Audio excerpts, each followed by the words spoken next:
Hello and welcome to Talk Sport tonight. Good evening, viewers. Good evening, fans. Good evening, football lovers all over the world. This is Talk Sports podcast from the studios of Premier Sports Fan Center. And tonight we're in here for a deep, honest, exciting football conversation. I'm your host. My name is Yinka Adegbuyi. They call me Doc around here. And today we got a packed show for you, and we can't wait to dive in. We'll be breaking down Man U, Manchester United, and Chelsea encounter ahead of tomorrow's clash, and digging into what's happening at Chelsea's beyond the match, and then previewing a huge Arsenal versus Man City showdown coming up on the 21st of September. Joining me here tonight are wonderful minds and great analysts. From my left here, immediately here, I have Polo. You're welcome, Polo. Yeah, good evening, viewers. Good evening, guys. Thanks for having me. So excited to be back here once again. And it's the weekend coming up now. Or we're already at on the weekend now. So excited. Club football resumes again. Right. So, and next to Polo, I have the wonderful Yamite here, right here in the studio. Yeah. Good evening, the doc. Good evening, Paul. So so good to be back. Another few days has passed, and a lot is happening part time in the football world. So we can get right into it. Right, and to you, our listeners and viewers on YouTube and Facebook, make sure you drop your thoughts in the comment section and make sure you're part of this action. We're always willing to listen to you, and we need to read from you. And your comments from this week are going to be read next edition.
we got a packed show for you, and we can't wait to dive in.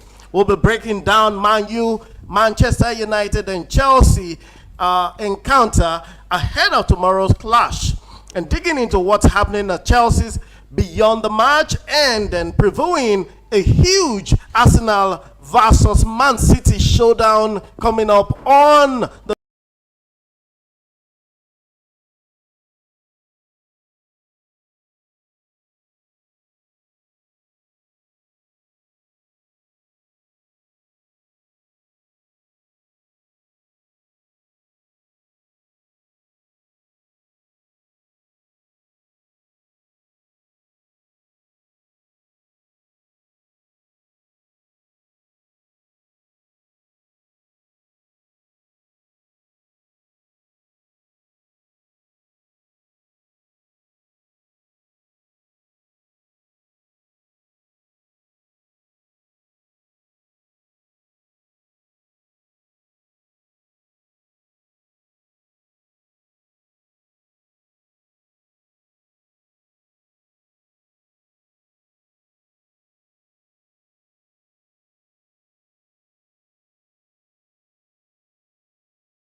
Hello and welcome to Talk Sports podcast for September 10, 2025. Your ultimate destination for global stories, expert analysis, and fan engagement. Today we got a packed lineup covering breaking managerial changes, player comebacks, stadium drama, injury concerns, and anti-racism initiatives, plus crucial World Cup qualifiers across Africa. Let's dive straight in and welcome. My name is Yinka Adegbuye, popularly called Doc around here, and I'll be taking you through this set of this Talk Sport. And with me tonight, I have Polo right here with me. Yeah, good evening, viewers. Thanks for having me, and so great to be back here again after the international break, which has just been concluded, I think, yesterday, and a lot of different results either way, and we saw the Super Eagles, a disappointing one for Nigeria. So. Thank you, Polo, and thank you, viewers, thank you, fans, thank you, football lovers all over the world for joining us at Premier Sports Fan Center for tonight. This is TalkSport once more for this edition and we have a number of wonderful, fantastic, tantalizing subjects to talk about this evening. You can join us on Facebook or YouTube. You can put your comment in the segment reserved for that, and then let's hear your thoughts and opinions on some of these issues we're discussing. If you agree with it, just put it there. Agree and put your explanation. If you want to tackle us, go ahead and tackle us. And then, should there be any reason for concern, please put your questions in that comment section. We'll be very, very pleased to hear from you. And straight we go on into the first part of TalkSport for tonight. We're looking at the managerial shake-up at Nottingham Forest. In a whirlwind 24 hours, in the last few hours, Nottingham Forest have replaced Nuno Espirito de Santo with Ange Postecoglou from Tottenham. The Austrian coach, freshly from the stint with Tottenham, has signed a deal. And we know he had a terrible run last season with Tottenham, finishing number 15th or 14th or 15th on the league table, and then straight down to Nottingham Forest, who finished top 7 last season. Forest are buzzing about whether this gamble will pay off, especially with the club fighting to stay competitive. You know, they're trying to fight to stay in Champions League. They'll be playing in Europe this season, and they need to remain in Europe. But will this gamble pay off? So the first question here, Paulo, I want you to help me with this. Was this rapid managerial change a sign of ambition or a panic from the management of Nottingham Forest? Well, I think since towards ending of last season, the manager, talking about the former manager now who has been sacked, Nuno Espirito Santo, has been having issue with the owner, Mariaki, the owner of Nottingham Forest. And we saw there was a game, they were playing, I think 1-1 against, I'm trying to remember, one of those clubs that went down back to the championship, and I think that was Ipswich. Ipswich or Leicester City, either one of them. And you see the owner, charging onto the field, to confront the manager. Since then the issue has been there and there, but the manager had everything, and they were still able to qualify for for the though they initially qualified for the Conference League. They are in the Europa League now as the result of the Crystal Palace issue with UEFA. That is why they are in the Europa League. And if you watch through last season, I think the last 10 league matches they were in a position to qualify for the Champions League, but due to bad run of forms, distraction from the manager and the owner, the ongoing saga, they couldn't hold on to the Champions League spot and they dropped down. But this season so far, they've not started. They've not had bad starts to me, because they've won one, I think, drawn one and lost one, if I'm correct. And right now, they've sacked the manager after just 3 games. So I don't think it's about I think it's about the indifferences between the manager and the ownership. We're talking about the owners of the club, Nottingham Forest. So I think it's Spurs one have to go, and who needs to go is the manager that needs to go. So that is so from this angle, we are saying that, look, it's not for tactical reasons. It's not a panic button from management. Yeah. It's not even for ambition. It's just for personal difference reasons, and that's so sad for Nottingham. If you ask me, what kind of tactics do you expect to see changing with Postecoglou coming in here? Well, it's going to be a very difficult one, because we saw Ange Postecoglou with Tottenham. 2 seasons he spent there, and Tottenham were shipping in goals left, right, centers, and they finished below 10 both seasons. He doesn't know how to defend at all. He prefer playing eye line. And you look at teams like Nottingham Forest under Nuno Espirito Santo, they are very hard to crack down. Before you get a goal against them, it's always very difficult. In fact, they had margins of wins, just one margin in over 12 matches. Yeah. And now you are bringing in a manager that doesn't know how to defend. And I think it's going to destabilize the team, first of all, because unless the new manager now, talking about Ange Postecoglou, is ready to change his tactics, having learned what happened with him at Sport there. It wasn't sacked because he finished just 15 on the level, but the way Tottenham were being beaten, Tottenham scored a lot of goals. What you get with Ange is that you get goals, but you concede more than the opponent. That's the issue. And now I think bringing him to Nottingham Forest, well, let's see. I hope it works out for him, but if I had to go with his record, with Tottenham Hotspur, I think Nottingham Forest are in. Their fans are in for a long season. Wow! That's a very challenging one for me too. I just can't put it together. You sack the coach who got you to 6th place on the log, and then you replace him with a coach who finished with number 14 or 15th on the log. Yeah, and even the manager that was sacked, I think he's still their best coach in the last probably 30, 40 years. I think ever. Yeah. Probably you might talk well, about maybe in the last, let's say, at least in the last now. 30, 40 years. Yes. Before the era where they won Champions League and the rest of them. So Nottingham Forest is actually in it right now. They have a big challenge in their hands. But can Ange stabilize that team? Can he build a long-term project? Does he have the capacity to build a project that can last Nottingham Forest now that he's in charge? Well, I don't think so, because you look at him. You have the likes of Tottenham, where you have a bigger club than Nottingham Forest, and there's money for him to spend there. A lot of he has a lot of freedom. He couldn't stabilize the team. He couldn't build the team.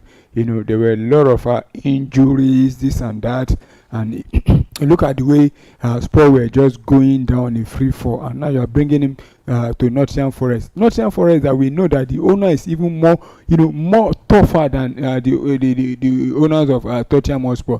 The Nottingham Forest owner is a no-nonsense man. He doesn't take trash. He won't even if he was the one in the owner of Tottenham Hotspur, I don't think Ange Postecoglou would have even spent 2 seasons at Spurs. And to me, if he continues like this, also having a bad run of form, I don't see him even lasting to the ending of the season, because we saw what happened with the manager that brought them from Championship. Talking about is it Steve Cooper now? It didn't even last long before he was dismissed, and he wasn't even having that kind of bad form that Espiritus, Ange Postecoglou was having at Tottenham before he was let go. So I don't think we're seeing it's the same bracket. We actually don't think from here that Ange is going to make any difference, and we don't think that he's going to be able to solve the problem of long-term building a project for Nottingham Forest. So all the best to Nottingham Forest. We move on straight to the next segment, and we're looking at a return to emotional league, an emotional return of Oliver Giroud to the Ligue 1.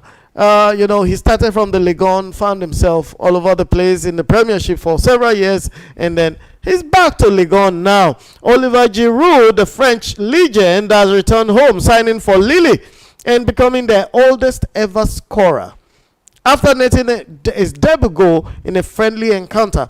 At the age of 38, he's showing no signs of slowing down, and his leadership could be crucial for Lille's young squad. Remember, Oliver Giroud is a World Cup winner, and he has that medal that so many thousands of players don't have. So this guy is a legend for France, and is back in France. So the big question here is this: how big of an impact do we expect from Giroud in that Lille squad in Ligue 1 for this season? Well, I don't expect much impact from him. He's a great player, and Ligue 1, I think he was one-time top scorer in Ligue 1 with, I think, Montpellier, where he also, if I'm correct, won the league with them. And coming back now at the age of 38 to France from the MLS there. We saw him at the Club World Cup, recently concluded in the US there, and coming back to France, it means that his playing days are beginning to be numbered. I don't see him,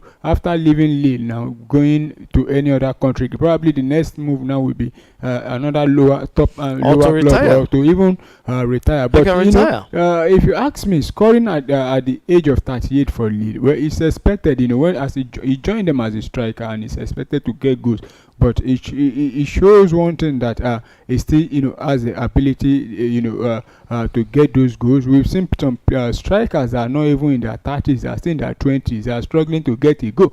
But Oliver Giroud is a very good player. If Lille can manage him, because now he's 38, so they need to manage his fitness, to be able to have. I don't see him starting every game or playing every game, but when needed, the crucial games, I think he will deliver for them. Right. So now the next question is this, and we're looking at this move, this kind of move.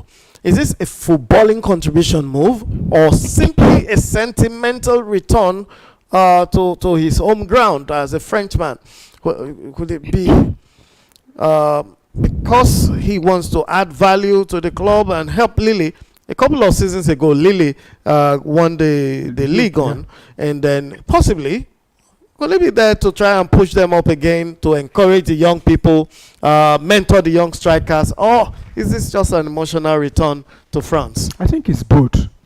First of all, you look at Olivier Giroud, having him, and like I said earlier on, one-time top scorers in the league there, and you have a lot of upcoming young French strikers that will be looking up to him, Absolutely. seeing him, especially in the team Lille now, even looking at the under 17, under 21, when they see him in training or walk past, they'll be looking, wow, we have a great player in our midst. Absolutely. And for the emotional part, I think, like I said earlier on, also it's about his playing days also coming to an end gradually, and it's right for him to come back home and probably finish his footballing career. So if you ask me, I think it's a combination of both. Both. I can agree less with you, or I can agree more with you that it is a mixture of both. I know Oliver Giroud, to be a fighter, is a wonderful fighter, and he's wonderful in the air. Yeah, he has a great goal scoring record in the air, and he has a fighting skills. He can hold ball play for other players to come up, and his left foot is one of the best in the strike area. So yes, he's a legend for France. He's a legend also in certain clubs where his career in the Premiership, and so we wish him good luck as he returns to Ligue 1 right now. So let's hope he has a good season and possibly retire from there. 38, I'm sure strikers are looking at retiring, maybe 38 or 39. Except if you are the likes of Ronaldo, who has a target. He has a target. That's why he's not retiring yet. He's targeting 1,000 goals, and he wants to play at the next World Cup because he still wants to win the World Cup at all cost. So that's his target, and it's okay. He will continue to dive and fight for it. Even for Olivier Giroud, I won't be surprised next year, when the World Cup kick off, if Didier Deschamps will not even call him, because he's a player that the France manager Didier Deschamps seriously like, and if he can continue getting the goals for Lille, who says if he could get up to 15-20 goals, I won't be surprised if he's called on to the national team. To come to the national team, and that's beautiful. But when you see a player like Oliver Giroud vying for a shirt in the National League and looking at the World Cup 2026, and Cristiano Ronaldo not relenting in his effort also to be there, why will Lionel Messi be doubtful for the World Cup? I believe Argentina they are definitely going to the World Cup because if you look at the log now, they're in position, or if they've not even qualified. But he's doubtful. But he's saying he may not be there. He may not. We've heard him. There was a time he actually said he has quit. Playing. No, he retired from the international.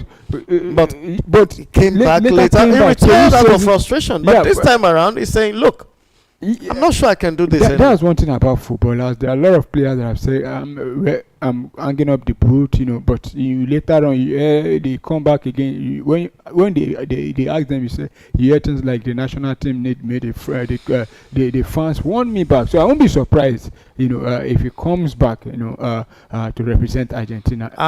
So many of us are looking forward to it, because a World Cup without Lionel Messi, without Cristiano Ronaldo, without Dembele and Mbappe, Lamine Yamal, that's going to be a boring World Cup.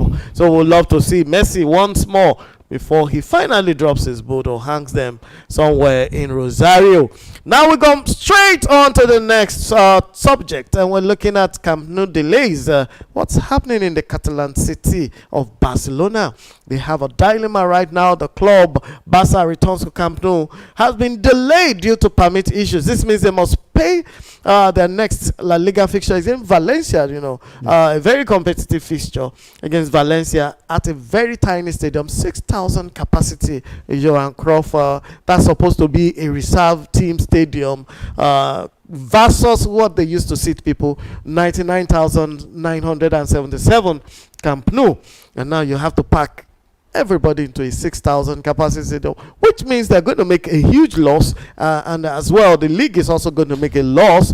Plus a lot of people are going to cramp that stadium on that day, and the issue here is how much will playing in such a small venue affect Barca's performance and morale, because these are players that have played at the biggest stadiums, at the Maracana Stadium, and all over the world, and Camp Nou being the biggest stadium in Europe as well.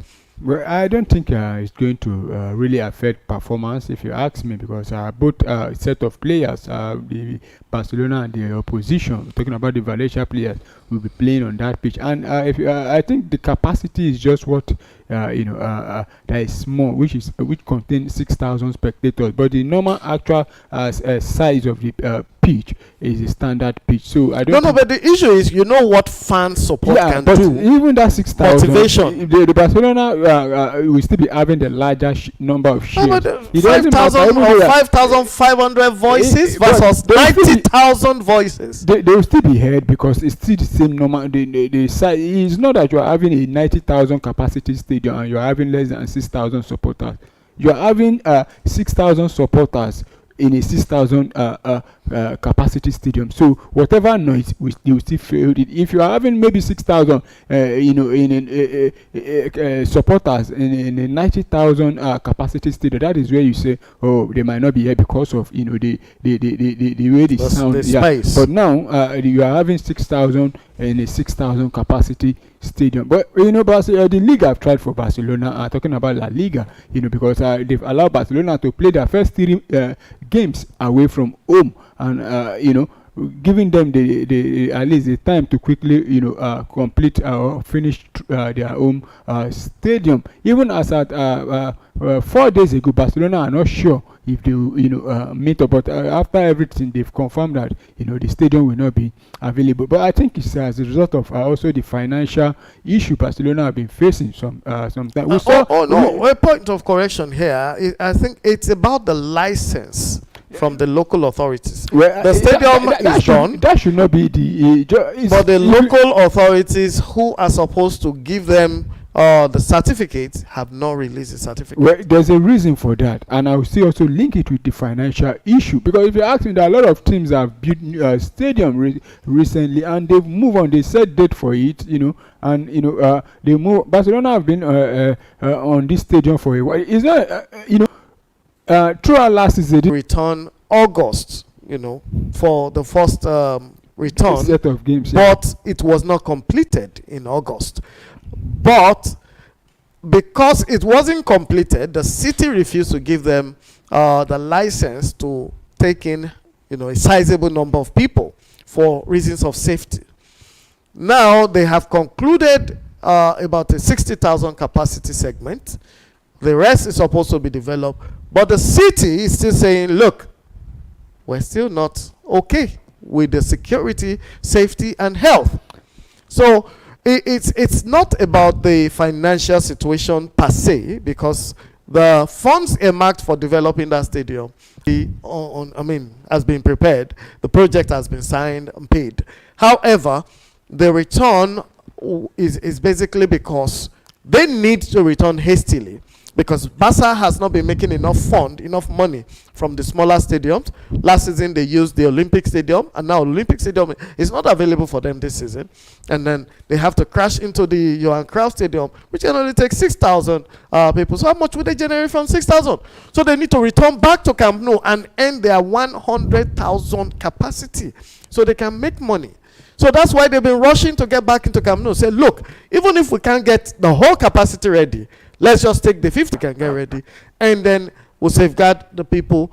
Safety is saying, no, we're not going to give you the license to take in people for this reason and for that reason, for technical reasons. So that's actually it for them. It's a sorry situation, but but I think at this stage Barcelona just needs to calm down and allow the engineers or to complete the job completely. You've waited for 2 years, so why not wait for at least maybe 2 or 3 more once everything is sorted?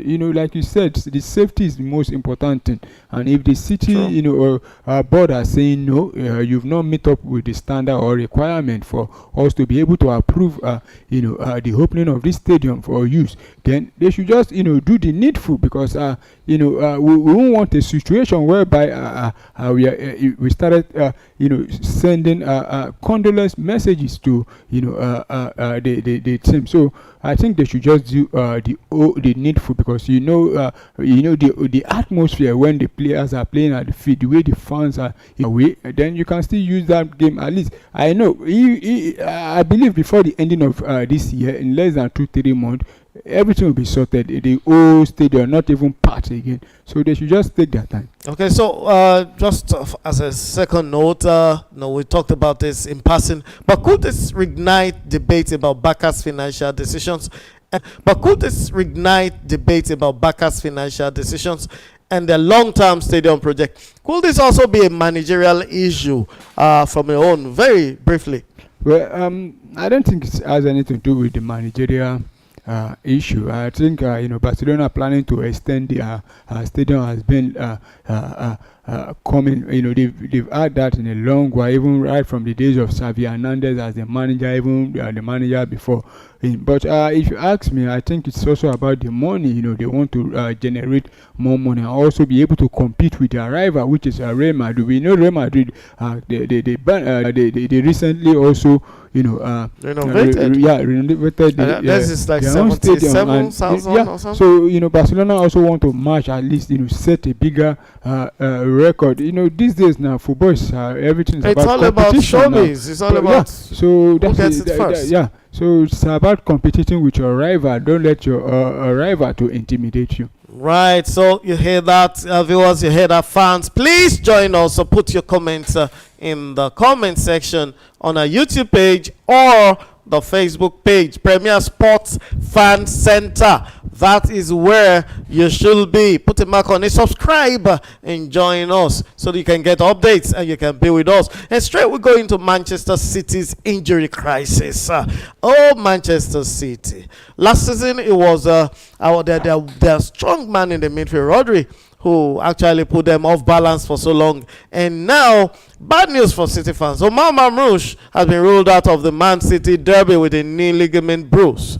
Joining several key names already on the injury list, Pep Guardiola faces tough choices ahead of one of the biggest games of the season. How will Mamrouche's absence affect City's? Already City has a poor attacking. They're yet to gel. They're yet to perform. Now, Mamrouche has been the key figure in that place. How do they cope without this guy? Well, so far this season, I don't think Omar Mamrouche has been the star player for them. I think he's still back to Erling Haaland, because it's their top goals. But somebody has to provide for Haaland. Yeah, but he's not the only one, and I don't think he has provided up. If he has even provided assists in the league this season, I don't think he has provided up to 2. But if you ask me, last season that he joined there, I think he helped City a lot, and he's a great player. And now he's out injured for probably maybe up to 2 or 3 months now, because though he'll be going for a scan, but they've not confirmed the length. But when you look at this type of injuries, it usually takes 2-3 months. If he's lucky, that's when he spent 2 months out. But they have other attacking options. Recently they brought in the likes of But does it mean they have to revert to the academy now to pull out? They don't need to. Players. They still have a lot of attacking players. The likes of Savinho, Jeremy Doku.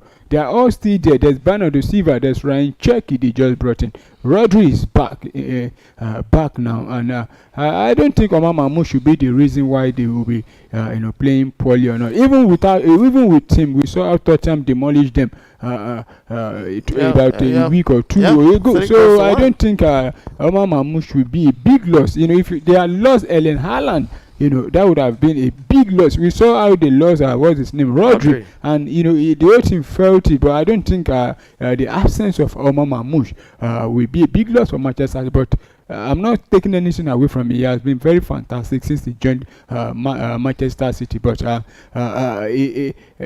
I don't think with the kind of manager they have, Pep Guardiola, I think he should be able to, so what are we going to advise Guardiola now? They suffered terrible injury woes last season. We saw how they nosedived from that wonderful second position and continue to nosedive until they got to about fourth on the log. And that's because one or two or three of their players were injured. Could this be due to their intensive training? Or is it a fixture that is congested? Perhaps they just have some bad luck after one of their players insulted the coach and said he should be respectful, or he should show respect. Should be humble. It should be humble. Yeah. That's the word. Be humble. Yeah. So what do you think? Which of this is really causing them this problem? Yeah. First of all, they finished third last season, not fourth. Fourth behind us now. But I think for Pep Guardiola, it's not about the training or schedule. Because if you ask me, for the past 3-4 seasons, they've been winning the leagues in a row. It's still the same number of schedules, the same training, and you look at last season. Manchester City were probably one of the few teams that didn't really bring in many players. The starting of the season, they still have those same number of players that have been playing. So they are used to whatever overloading tactics, the players. Yeah, with tactics and everything they've been doing. But I think it's a result of bad luck. They're not the only team. I don't think Manchester City are the team that suffered the highest number of injury in the league. But like I said, also maybe in the studio here, I could, about 2-3 months ago, it's also a result of teams finding out how to handle Manchester City. Wonderful. Because if you ask me, the players, the 11s they've been bringing out, are the same 11 that have been playing for over the time. But could they be slack, fatigue, or just tired or something? Well, all players are fatigued already because the same number of games are playing, and see the same number of games other team players are playing. I don't think they are playing more than every other teams are not having player out injured. But one thing is we need to know is that most clubs, they have one player. Hello viewers, good evening and welcome to another night of football. This is Premier Sports Fan Center. My name is Yinka Adegbuyi. Friends call me Doki around here. We apologize terribly for starting this transmission pretty late. The game has gone into the 18th minute. This was due to certain technical issues as well as the weather in Lagos as an environment. We apologize terribly for that. We're sorry for keeping you waiting. We know you need us to be here with you. Having said that, you're welcome to tonight's broadcaster. Tonight we're looking at the match between Arsenal and PVL in the EPL tonight. This is a match, another match encounter in the round 3 of the EFL, English Football League, going on right now in England. And as it is right now, Arsenal is ahead of this goal point. And Arsenal leads by 1-0 against Port Vale. Port Vale is hosting Arsenal, and Arsenal is in the lead as we speak. Tonight we're looking at how Arsenal is going to get through this and how Port Vale may be able to upset the big gunners of England or London, as the case may be. We know Port Vale to be a lowly team. They play in the English League, and they play in League One. And now they are facing a Premiership team, which is one of the top Premiership teams that has finished as runners-up for the Premiership for the past 2 seasons. For the past 2 seasons, 2 seasons, Arsenal has finished as runners-up. Port Vale, however, plays in the League One of the English League, and they are sitting at number 19th position of the table. 19th out of 24, having played 7 matches and only with 8 points all season long. 8 points in 7 matches, that's pretty low, you will say. They have a minus, they have a -2 goal difference as we speak. And now they're facing Arsenal, which is sitting on the 2nd position in the English Premiership. That's about 2 tiers or 3 above Port Vale's League One. Having considered that there's championship in between them before you get to the League One. So right now, Arsenal is facing League One in this encounter, and this is the EFL, round 3 of EFL. Port Vale is hosting Arsenal to this, and they have their stadium filled up with their capacity, filled to the capacity with their fans out here. They're trying to run Arsenal down with the crowd support, intimidate them with noise. But Arsenal is so big a team, I don't think Port Vale is going to be able to do that. The reason why Chelsea had so strong a challenge from Lincoln City yesterday is not far-fetched from Lincoln's ability themselves, because Lincoln plays in the same League One, but they are sitting on the 3rd position of the table, having amassed quite a number of points in their encounter. So they're a much stronger team. Arsenal is attacking from the right flank right now. And we understand that Noni Madueke is injured for Arsenal. Let's take a look at the starting lineup here for this match. We're looking at the lineup. Arsenal is trying to get a goal there, but it's not happening right now. That was a cross from Martinelli, but it didn't get a good finish at all. It just went way over the crossing line. So we're looking at Arsenal starting lineup from here, from the goalkeeper.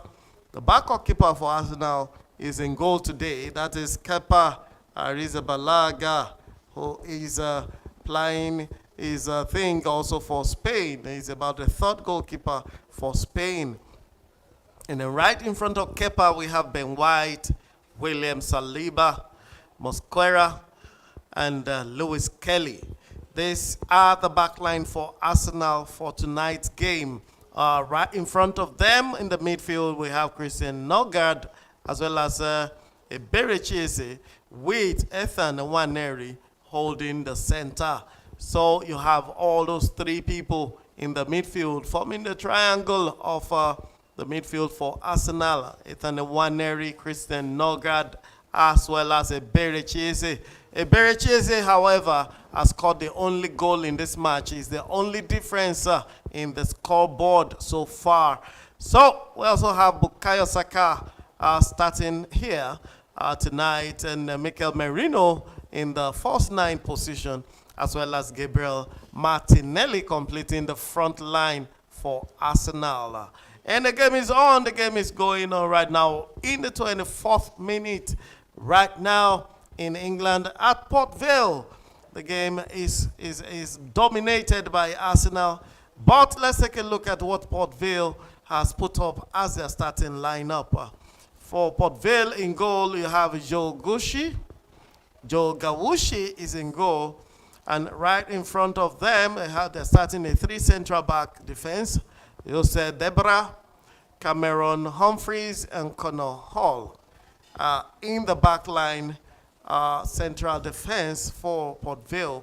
Parading 5 in the midfield, we have Lawrence, Hall, Crossdale, Walters, and Headley right in the midfield.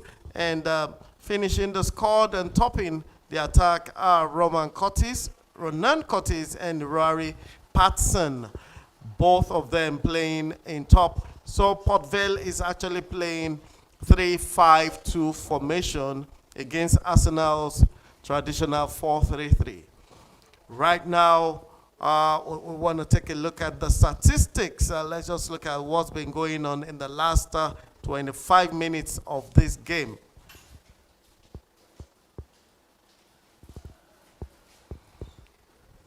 So in the last 25 minutes of this game, Arsenal has had the only shot on target, 1, and shot off target as well, 1 to Arsenal, and block shot also 1 to Arsenal. Possession has been lopsided and absolutely one-sided.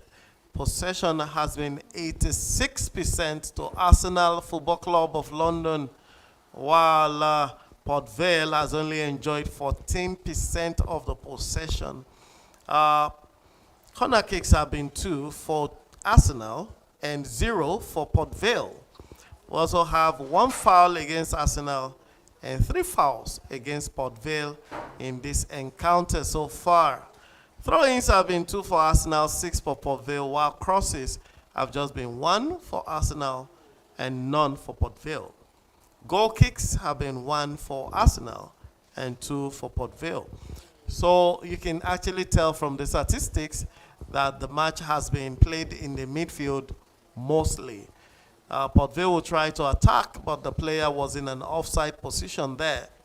And the assistant referee has raised this flag for an offside to be played against Port Vale.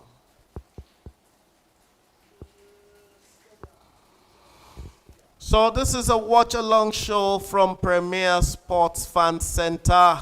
Your choice, sports channel and football analysis, as well as always there to deliver to you the best analysis and the best expectations from football. Premier Sports Fan Center is interested in how you see your soccer or how you understand what is going on in the game of football. And as it is tonight, Port Vale is sending one out and they're trying to attack Arsenal, but they will lose the ball immediately. And Arsenal picks the ball, tries to control possession again in the midfield. Now what will they do here? Saliba will return the ball forward, and Gabriel Martinelli will step back to pick the ball. A pass will give it to the wrong player, and Port Vale will attack from the left. But Bukayo Saka will step into the player and collect the ball immediately. A foul has been given to Arsenal. The game has been brought to a temporary stop. So far, so good. The summary here.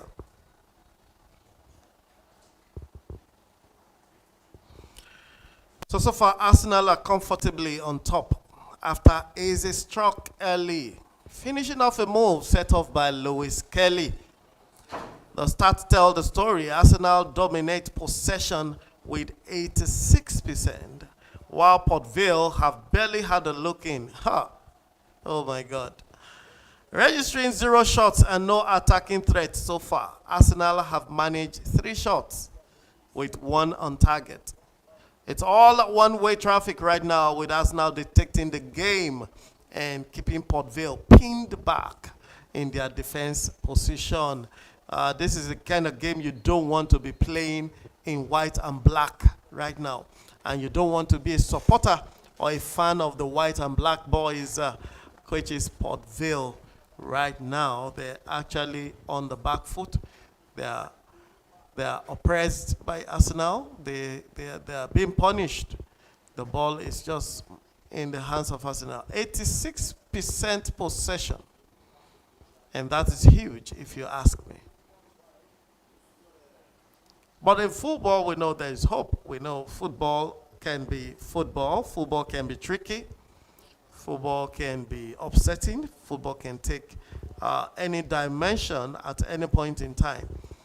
And while that is going on, we'll take a look at what's going on in other centers of England as they play the round 3 of the EFL. Huddersfield is playing, hosting Manchester City right now, and Huddersfield is back by 1 goal.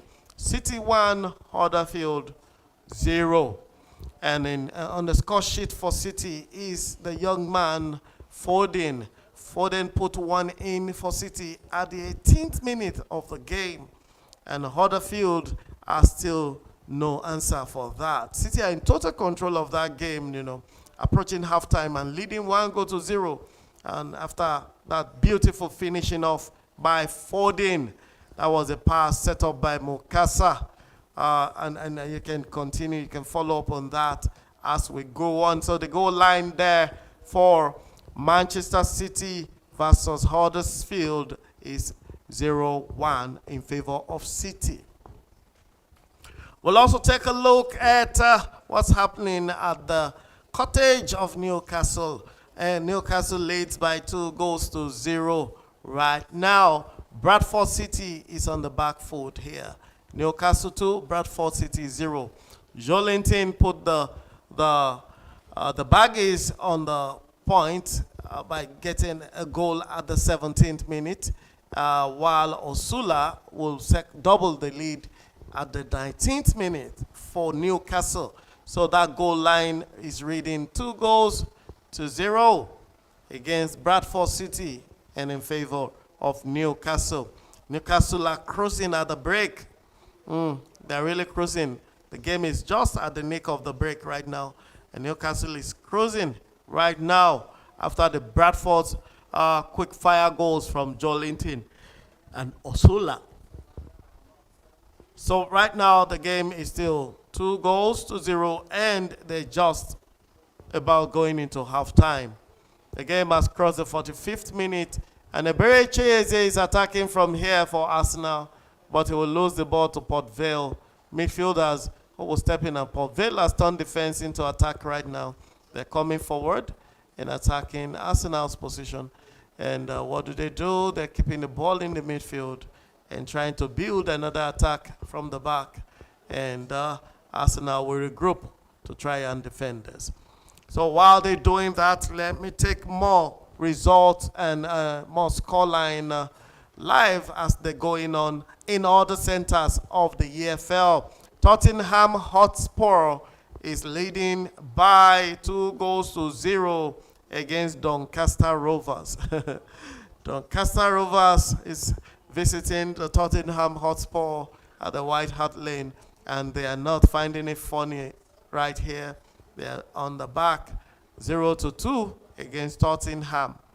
And the last of the matches in the EFL, which is the fourth match for tonight, is Arsenal playing away to Port Vale, and the goal line is 0-1 in favor of Arsenal Football Club.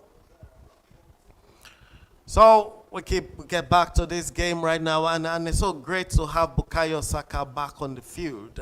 I don't know what you Gunners out there are looking at, but I'm so excited to see the young man get back to form. He played over the weekend in the EPL, and now he's back, which means he's fit to play 2 matches consecutively in a row for the Gunners. And it spells good for the Gunners, because without Saka and the fully fit Hillscores and the rest of them, Arsenal may not be able to achieve their targets and their dreams for this season. So welcome back, Saka, and it's good to see you play 2 matches in a row right now. And you know, for me, Eberechi is like a phenomenon here. He's really taking the ball to the opponent, so confident on the ball, and pretty manipulative with the ball too. He drives from the side and he drives into the center as well. Pretty sure of himself, and is bringing a lot to the table for Arsenal here. And let's just hope he continues to deliver the assist and the goals. Eberechi is being played alongside Gabriel Martinelli, and one will wonder, how can both of them play together? Well, the truth is Arsenal has a chance. No, that ball was poorly delivered, but Gabriel Martinelli will pick the ball up and try to build again. Gabriel Martinelli will send the ball to the midfield, and the ball will come back to the defender, and the ball goes back to Gabriel. What does he do with it? He releases the ball to the left back, and the ball goes to the right from the left, and it's going back to Bukayo. Bukayo Saka will release the ball to Ethan Nwaneri, who will send it back to the mid defender, and then Bukayo will pick the ball again, and Arsenal will try to attack from the left.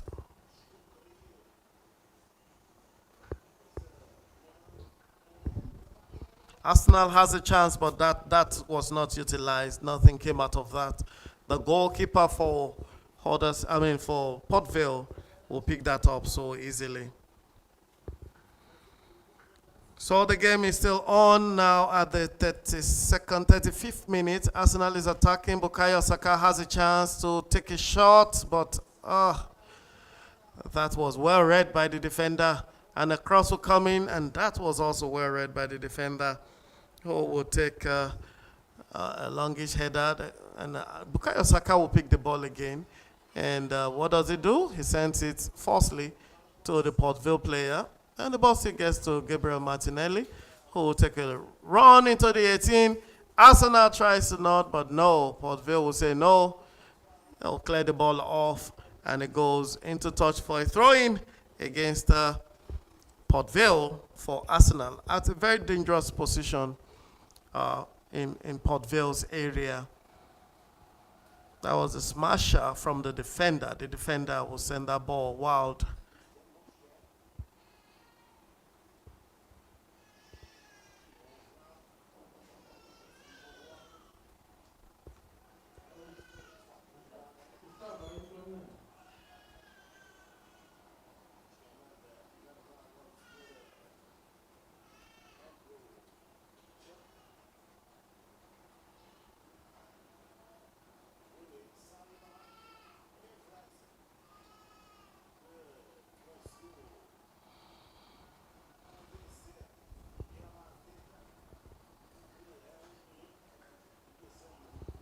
And Arsenal will attack again, but it was a poor pass from the midfield. And Port Vale will pick the ball and control the passing one more time. What is Arsenal going to get of this? You guys can suggest the goal line at the end of this game. We've seen how some other clubs are demolishing their opponents here. Tottenham is ahead by 2-0, and some other clubs in the EPL are showing their superiority. So what's your own expectation for this game? What's your prediction? Arsenal and Port Vale in EFL, round 3. How will this game go? First half is now at 39th minute, and we have just 6 minutes into the halftime. Can Arsenal score one more goal or remain at 0-1 for halftime?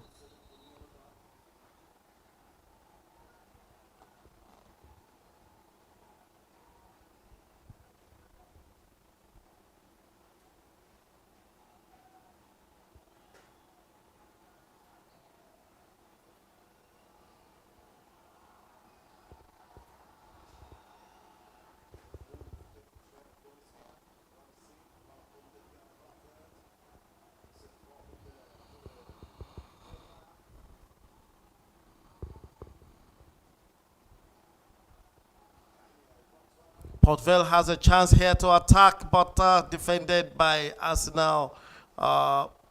Lewis Kelly will put that into touch for a corner kick to Port Vale. This will be their first corner kick of the game. And what will they do with it?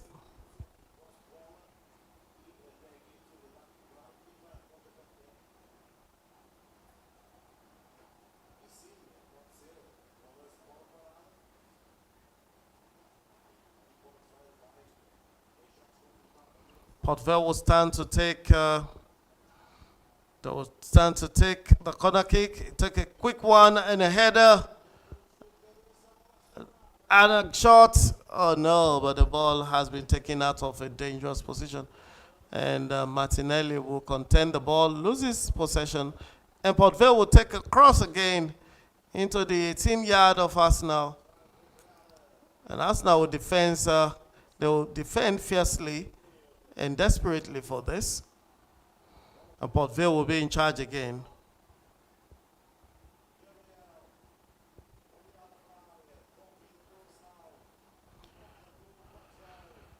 Across in the 18 of Arsenal, and Port Vale still has possession and a cross, but Arsenal defenders are not playing here. They are ensuring that the ball doesn't stay there for too long. They keep bouncing it out as soon as they come in. And Arsenal will send the longish one into the half of Portsville, a very longish one. And wow, and Portsville will try to build the defense again. They'll build the attack from defense and send the longish one again back to the area of Arsenal. But no, Saliba will say no to the ball and send it back forward. And Arsenal will try to regroup and control the game. So game time right now is 41 minutes. Arsenal leads by 1-0 against Port Vale in this third round of the English Football League.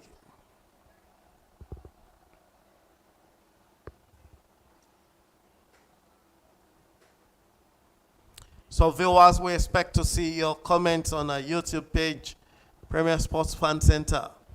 And we want you to subscribe. Click on the subscribe button and like and share our videos. You can also join the group to ensure that you get all our updates and you're part of the family. Subscribe so we can give you updates ahead of time, and you can also get some of our recorded videos scrolled to you so you can revise the memory, freshen yourself, and enjoy the talk of that moment. Right now, Bukayo Saka is just toying with the Port Vale player. He's just teasing them around with the ball, and he moves again. He gives the ball to his teammate, who sends it right there to the center, and the ball will come back to the defense line. And Lewis Kelly will have the ball and passes to Gabriel Martinelli, who will put the ball on the run on the flank. Martinelli crosses, and what do they do with it? Merino will pass the ball, and Port Vale has already taken possession once again, and they will send the longish one into touch in the half of Arsenal. And the ball has been stopped for a throw-in to Port Vale.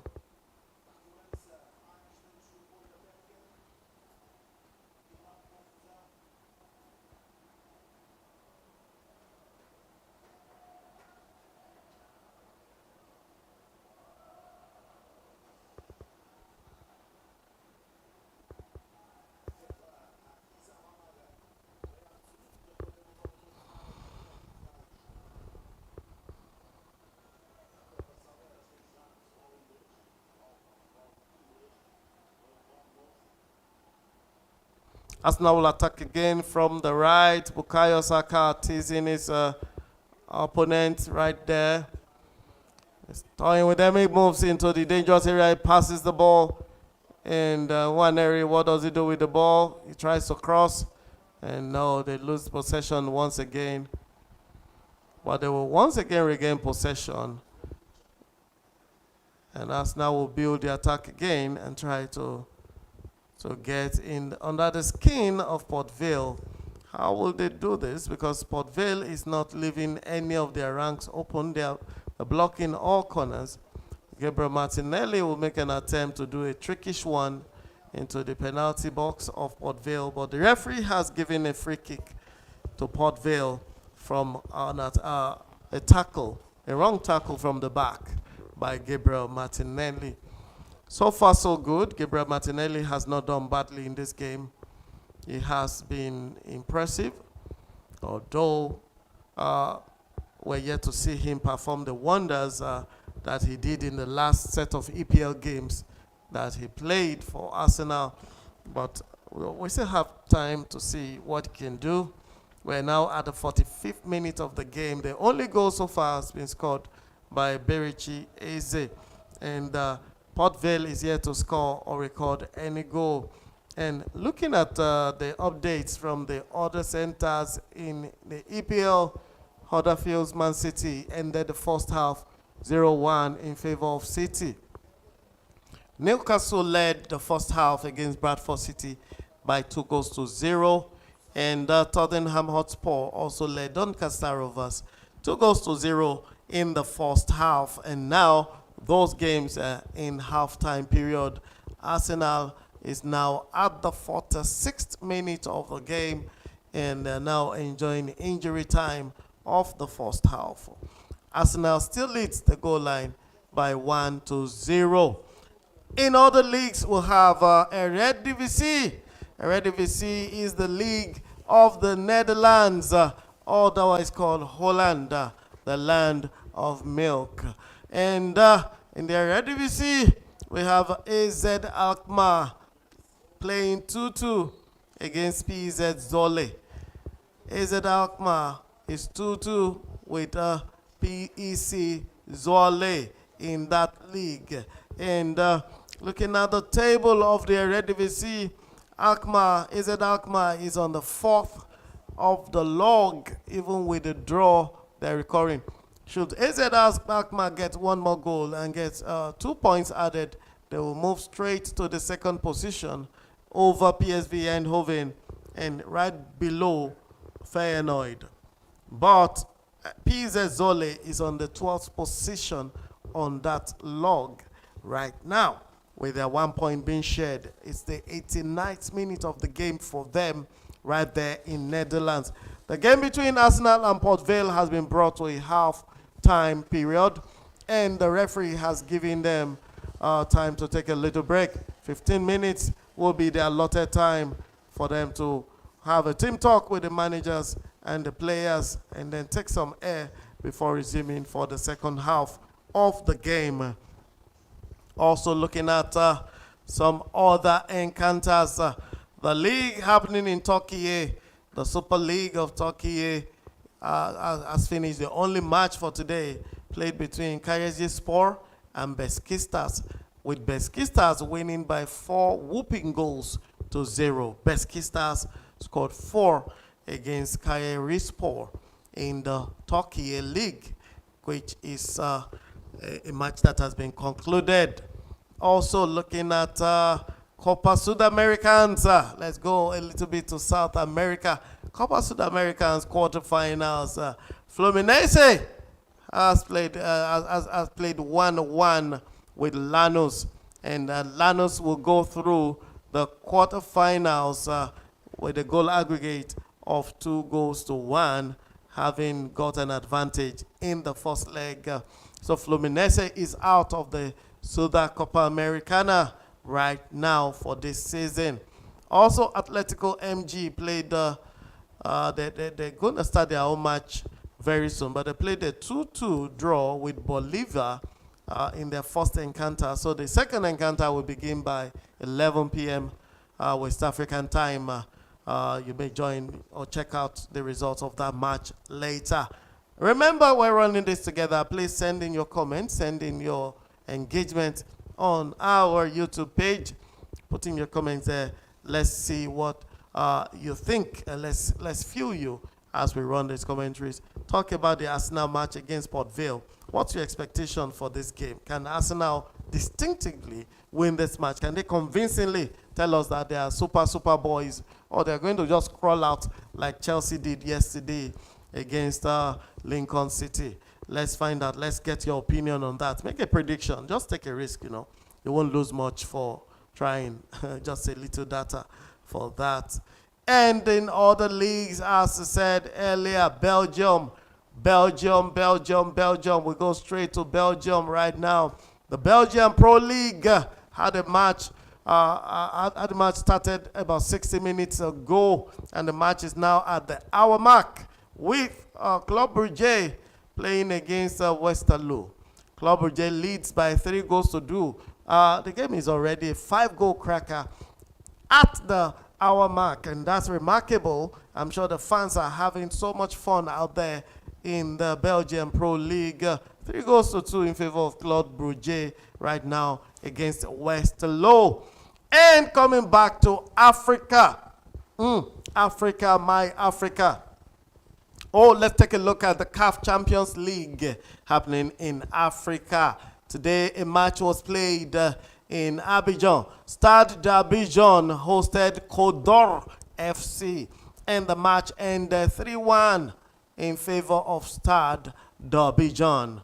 And Stade d'Abidjan has qualified on aggregate of 5-1 against Kodor FC. Okay, so Stade Abidjan has qualified in the qualifiers for the Champions League, and they will be playing in the next round of the African CAF Champions League, and that's something to look out for. Well done to them. We're expecting the representatives of Nigeria also to qualify in their own encounter. Remo Stars has taken on their own first leg, winning by 4-0 on Sunday against Michigana, the club from another West African nation. And the Remo Stars has a 4-goal advantage over them while they go to the other country to play the second leg. We'll also highlight the result if we're on air when it happens. And also looking at all the matches still going on or have gone on today, we're looking at the Italian Coppa or Coppa Italia. Coppa Italia, preliminary round between Parma and Spezia, where the match ending at 2 goals apiece. And by penalty, Parma was able to win that match and send Spezia out of the game. So Parma qualifies for the next round in the Coppa Italia going on in Italy. Hellas Verona and Venezia could not play their match. It was scheduled for 5:30, but that match did not hold. Comos 1907, that's the club managed by Cesc Fabregas, one of the legends of Arsenal and one of the super players of Barcelona at the time. Cesc Fabregas, and also a Spanish player that won both the World Cup as well as the Nations Cup for Spain. Cesc Fabregas, Como 1907, has finished playing their own preliminary round in the Coppa Italia against Sassuolo. The game ended 3-0 in favor of Como 1907. Como 1907 is comfortably also sitting at the 7th position of the Italian League Serie A. So that means there's something good Cesc Fabregas is doing there. And this is just their second season into the Serie A. Last season they got promoted and played for the first time in Serie A, and now they are on the 7th of the log in their second season of promotion into the Serie A. So well done there to Cesc Fabregas of Como 1907. So ladies and gentlemen, we're still on the break right now between Arsenal and Port Vale. So while we're at it, the Carabao Cup is also in contest, and Wigan Athletic lost to Wycombe. Fulham won to Cambridge United yesterday, and Wolves defeated Everton yesterday. Burnley lost 1-2 to Cardiff. Wexham defeated Reading by 2-0. Barnsley will lose 0-6 to Brighton and Hove Albion. Lincoln City lost to Chelsea 1-2 yesterday, and Liverpool defeated Southampton by 2-1 to send Southampton out. So that's the roundup for yesterday, and tonight we have only 4 matches being played for the round 3 of the Carabao EFL Cup, the English Football League going on right now. And we know Arsenal is in the lead by 1-0. Tottenham Hotspur is also in the lead by 2-0. Newcastle is in the lead by 2 goals as well. 2-0 in that EFL going on in England right now. So ladies and gentlemen, friends and viewers all over the world, let's hear your comments, let's hear your voices, call us, chat with us, and let's hear your opinions on this matches going on, not just in the EFL, but also going on all around the world right now. Now, aside this EFL and all these national leagues going on and the Premier Leagues, we also have the La Liga going on right now. Oh, and La Liga, my La Liga, it is my pleasure to tell you that Getafe has played a draw with Deportivo Alaves. Today, Getafe played 1-1 against Deportivo Alaves. Remember, Getafe lost to Barcelona just last weekend, and they have played a draw against Deportivo Alaves tonight. Atletico Madrid played 1-0 so far against Rayo Vallecano. The game is in the 23rd minute. Atletico Madrid is leading by 1 goal against Rayo Vallecano. Recall that Atletico Madrid played a draw over the weekend, playing 2-2 in that encounter, which they were supposed to have won, but they had one man being sent away early in the game, and they played 10 against 11 for over 80 minutes. And the man that was sent away in that encounter was no other than their goal poacher. So important to them. Solot was sent away in that match early in the game, and Atletico Madrid could not do justice to that game. So they are still sitting way below the 10th position, precisely on the 12th position of the log. Perhaps with the points they are gathering now, they will have moved up the league table. And if the game ends this way, Atletico Madrid should gather 3 points added to them and move up into the top 10 of the La Liga. Real Sociedad is also hosting Mallorca. Real Sociedad is hosting Mallorca at the Anoeta right now as we speak. Real Sociedad is playing a goalless draw presently with Mallorca at the Anoeta right now in Spain. In that match, you can be sure, put your money on it, that match will record goals because Sociedad likes to score and they know how to score well. Let's just expect to get more updates on that. The game is at the 26th minute. Similarly with Atletico Madrid taking on Rayo Vallecano right now. Now we also have the Europa League going on. And while we wait for Arsenal to come back, let's just run through the goal lines of the concluded matches as well as the ones still in play. The Europa League, UEFA, is going on right now. And FC Midtjylland is leading Stormgrass by 2-0 at home. PAOK is hosted Maccabi Tel Aviv, but they played a goalless draw, and a point has been shared between those two sides.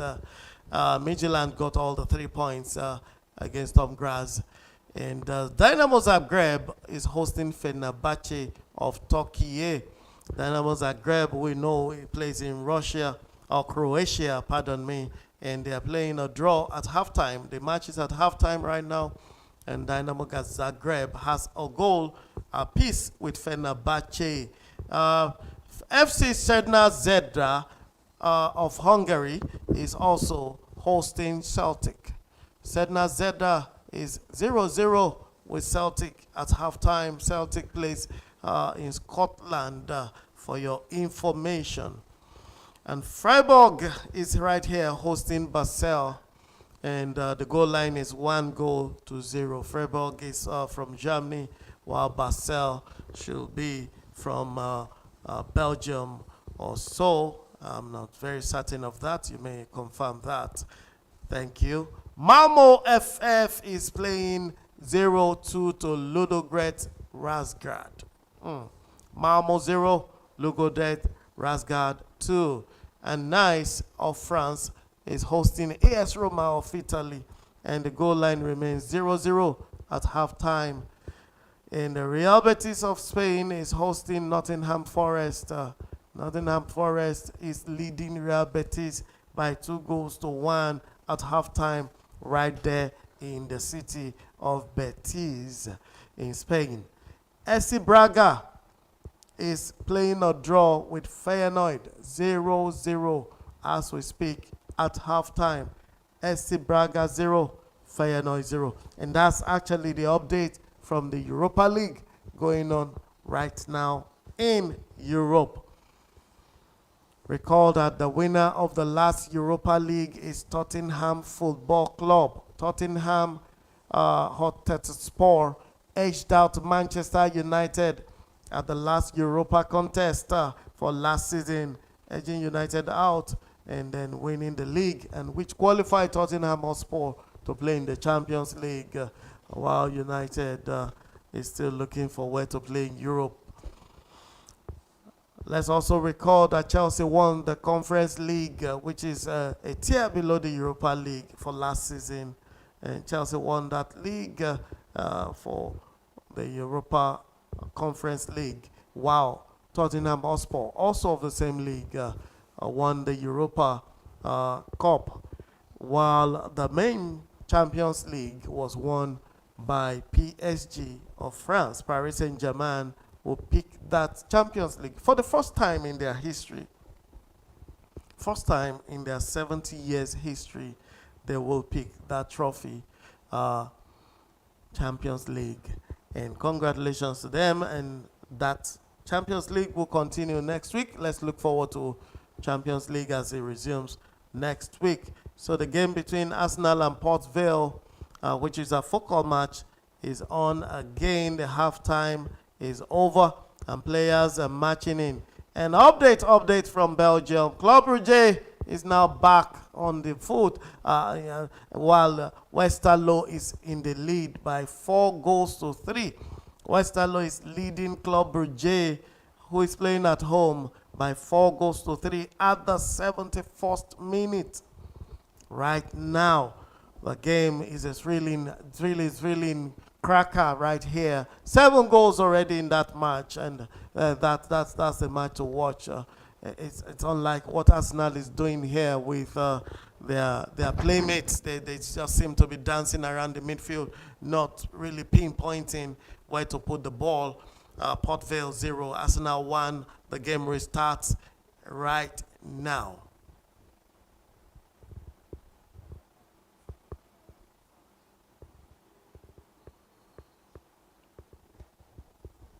And Port Vale will pass for the halftime, and the ball has been sent to the goalkeeper, who sends a longish one up the field. And Port Vale will attack from the right flank, trying to get the ball into the penalty area of Arsenal. But the Arsenal defense will not agree to sending the ball away, and Port Vale will try again. They will come again, try to get into the Arsenal area. But the ball has gone into touch for a throw into Arsenal.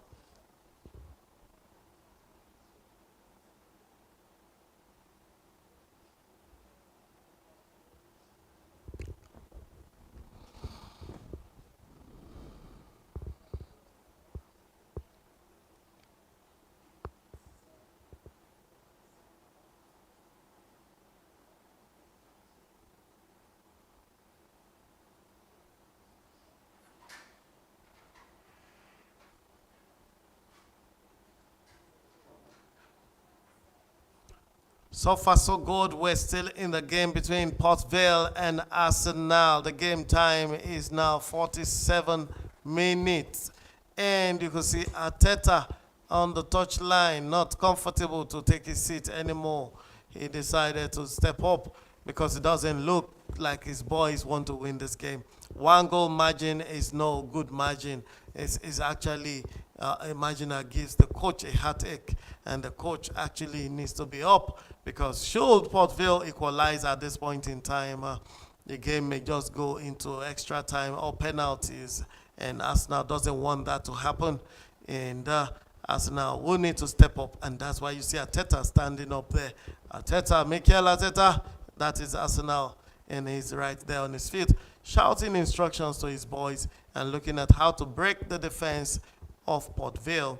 Port Vale, as we already said and established, is a lowly team playing for League One of the England National League, League One, and way below Championship.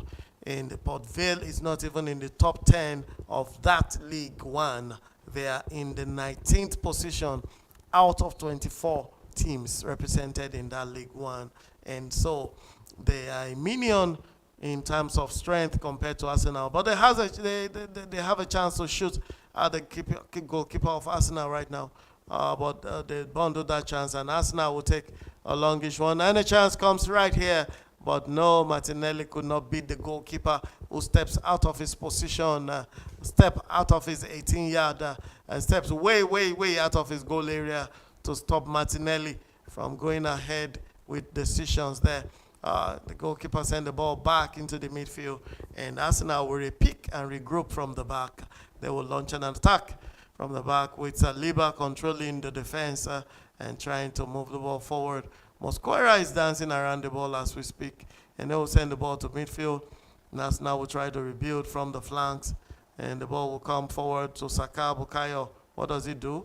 Mesmerizing his opponents, and his challenger is holding him by the shirt and by the waist. Are they dancing tango here? I'm not sure. They're trying to do something. But Bukayo Saka will send the ball back to the defense line, and defense will try to rebuild through the goalkeeper. The goalkeeper will send the ball back to Mosquera, who will move the ball forward. And what does he do? He sends a long one to his flank man, and the flanker could not get the ball. The ball goes into touch for a throw-in to Port Vale. A throw-in against Arsenal, and Port Vale will restart the game with a throw-in.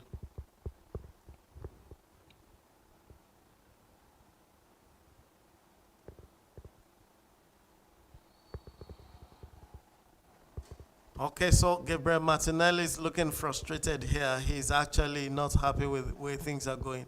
He hasn't been able to register himself on the scoreboard today. This is the first game he will play, and he hasn't scored after 49 minutes. The last two games he came in as super substitute, and within 10 minutes of each of them, he put one in behind the goalkeeper into the net.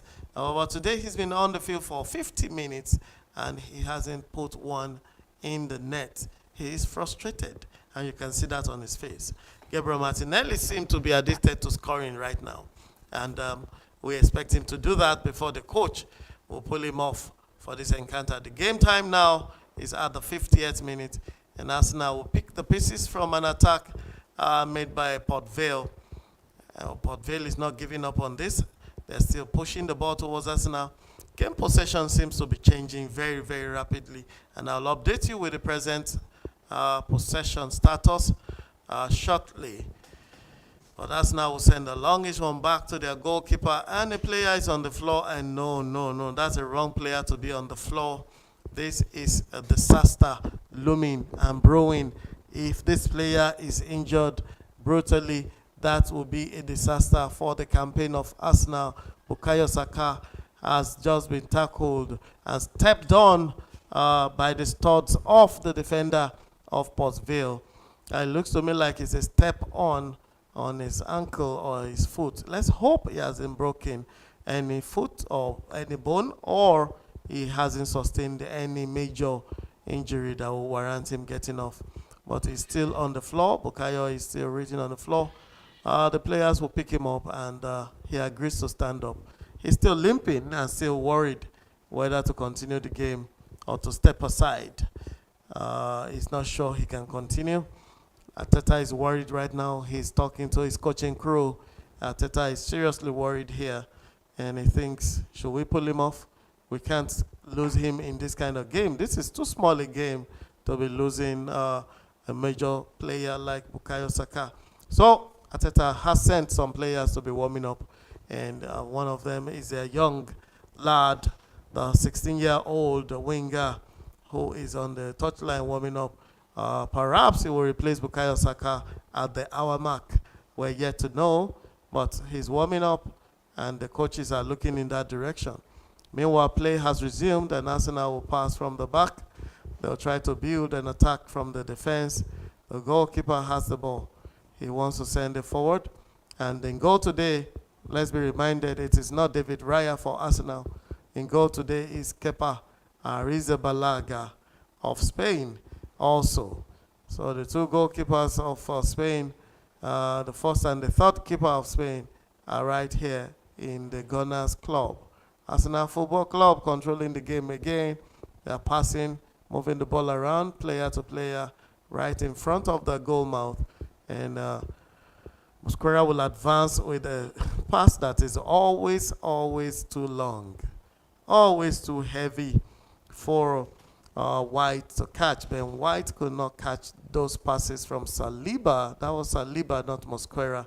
On two occasions, heavy passes have been sent to him, and they've all gone into touch for throwing to the opponent. And Port Vale restarted the game, and the referee has awarded another throw-in to Port Vale right there at the center mark of the field. Arsenal is playing from left to right. Right. Well, right now the game is at the 54th minute, and Port Vale will continue to push the ball towards us now. And Saliba has just jabbed somebody, possibly an elbow or a headbutt on the player of Port Vale, who is written on the floor. He's actually just written there in pain. I think it was head to head. It must have been nodded by Saliba. And the player Curtis is back on his feet right now. And he's complaining. And he's actually facing not guard. Perhaps he's not comfortable with the kind of head I said. Don't mark me that way the next time. I'm not going to take it easy. I also have head. I can head you back. Well, that's in the past right now. Because it's going to happen again and again and again. Players will always have collisions, whether in the air or on the ground, as long as football is concerned. Football is a semi-contact sport, and players are not penalized for touching themselves. And a wrestling match just happened here between Merino and one of the players of Port Vale, while struggling for the ball in the touchline. Merino wanted the ball. Eventually, the Port Vale guy defending the ball got knocked down on his chest by Bikel Merino, who will get up quickly and leave the scene before the policemen arrive to penalize him. The game continues from there. Arsenal still leading at the 56th minute by 1-0 against Port Vale. The capacity of the stadium is 16,326, and supporters and the number of attendants at the stadium, 16,326 people. The stadium is filled to capacity, as we can see. It's a small field. It's not a huge field like the Emirates. Neither is it like the Bernabeu of 77,000 or the Camp Nou of 104,000 still under construction. We know the Maracana Stadium is also a very large stadium with about 99,000 capacity. But the Camp Nou is been expanded to 104,000 from what used to be 99,977 capacity. So right now, still at Port Vale, a local stadium of League One team, Arsenal is struggling to get a second goal. With all their stars being paraded, Saka will try and dribble into the 18-yard, but Ethan Waleri is still struggling to take possession of the ball. He doesn't know what to do. He sends it back to the flanks, and Bukayo Saka will return. Oh no, that's Eze. Berichi Eze will pick the ball and try to do some distribution there. But Arsenal has no way forward, no way out. Saka will try to go through the defense, a longish through ball, but the defender was on hand to stop him from going through. The defender's name is Hall here, and he will make sure Saka does not get in touch with the ball, but conceding a corner kick in the process. Arsenal has a chance from the corner kick now to change the levels and double their lead. Bukayo Saka will march to the corner, walking majestically without any hurry or any iota of anxiety. They're comfortable with the 1-goal lead, and they will rather keep it that way. But the game still has up to 34 minutes to play, and I don't think Arsenal should be resting on their oars right now, because anything can happen in the game of football. Saka crosses, but the cross was way, way, way too low for the team to play, and the referee has given a goal kick to Port Vale right now. Port Vale has been awarded a goal kick, and Mosquera will contend the ball and say that he didn't get in touch with the ball. It should have been a corner kick, but the referee will say no. VAR is not employed in the Carabao Cup at this stage, so we're not checking that, and it's a goal kick. My word is final here. Game time now, 59 minutes. Arsenal still leading Port Vale by 1-0 right there in Port Vale Stadium. Capacity of the stadium has been given, attendance has been given 16,326. And Port Vale will attack from here. Arsenal will try to defend, but no, Kepa Arrizabalaga will step in quickly, pick up the ball, and give it to Saliba to move it forward. What does Saliba do with it? He passes the ball, sends it to the midfield, and the ball will come back to Saliba. Saliba will try to move the ball forward quickly for Arsenal, and he has nowhere to go, so he sends it back to his midfielder. And the midfielder will look for the goalkeeper, and the defense will get the ball back. Mosquera will look for who to pass to, sends it back to the goalkeeper.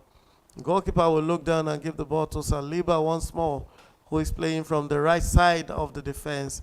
And Saliba will twist his body and totally open his body up and send the ball back to the midfield. He gives the ball to his teammate, who returns the ball to him again. Saliba doesn't know what to do with this ball. Somebody should help him and take the ball from Saliba. Ben White will arrange himself, make himself available for the pass. But Saliba still gets the ball back and sends it back to Mosquera. Mosquera will look for who to send it to, sends it to the midfield. And Martinelli will step up there to pick the ball. And the ball keeps moving around the midfield. Right now, we're moving forward gradually. Ben White will pick the ball, send it back to Saliba. Saliba back to the midfield. Midfield back to Mosquera. Mosquera will return it back to the midfielder, who will pick the ball up and try to move it forward. Anthony Nwaneri will collect the ball, and the ball comes down to Lewis Kelly. Kelly will give it to Eberechi. Eze will move the ball forward, and what do they do with the ball? Martinelli is dancing around the ball. It looks like the steps of Michael Jackson here. He was doing the moonwalk. I don't know why, but Saka is in a good position to pick the ball, but no, he doesn't get the ball. Now Saka has the ball. What does he do? Saka dances, he moves forward, returns the ball to the center. Ethan will get the ball, moving forward, and then the ball will come to Gabriel Martinelli once more. What does Martinelli do? He looks for how to cross the ball, sends a cheeky one in, and Arsenal will have a chance. Saliba has the ball. Does he want to shoot? No. He gives it back to Saka. Saka will move the ball again, try to tease his opponent, and send one to his teammate. And the ball comes back to the same position. Arsenal has made up to 50 passes in this area without a shot. And it is time for a shot. If you don't shoot, you can't score. And the last shot was weak, very feeble from that Arsenal player. His name is Ethan Nwaneri. And he rules that as the young lad is coming in finally for Saka Academy team. He has played for their underage team, and he has actually impressed the coaches. They have brought him up to try and size him among the senior players. He was in the EPL 2 weeks ago. He played beautifully well in the few minutes he spent, and I think the coach is rewarding him for that by putting him in to play 30 good minutes of this game plus injury time, which might take another 5 minutes. So the young kid has a chance to impress even further tonight. Eberechi Eze will launch the pass, still in the midfield, and he sends one to Ben White, and Ben White will send a longish one over the head of Dalman, the newly brought in kid from the Arsenal Academy.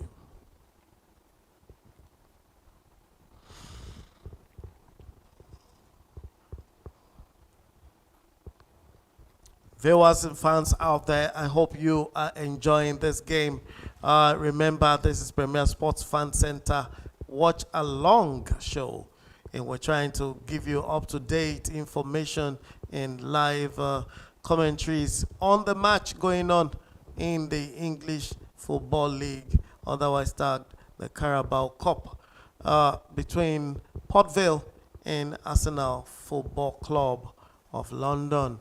And game time is 64 minutes and 35 seconds right now, with Arsenal in the lead by 1-0. The only goal so far scored by Eberechi Eze, the newly procured footballer from Crystal Palace, who did wonders last season, but now plies his trade with Arsenal Football Club of London.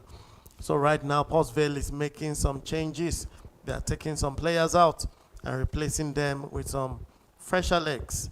It's all about the fresh legs. Let's get the fresh legs on board, and that's what they're doing right now.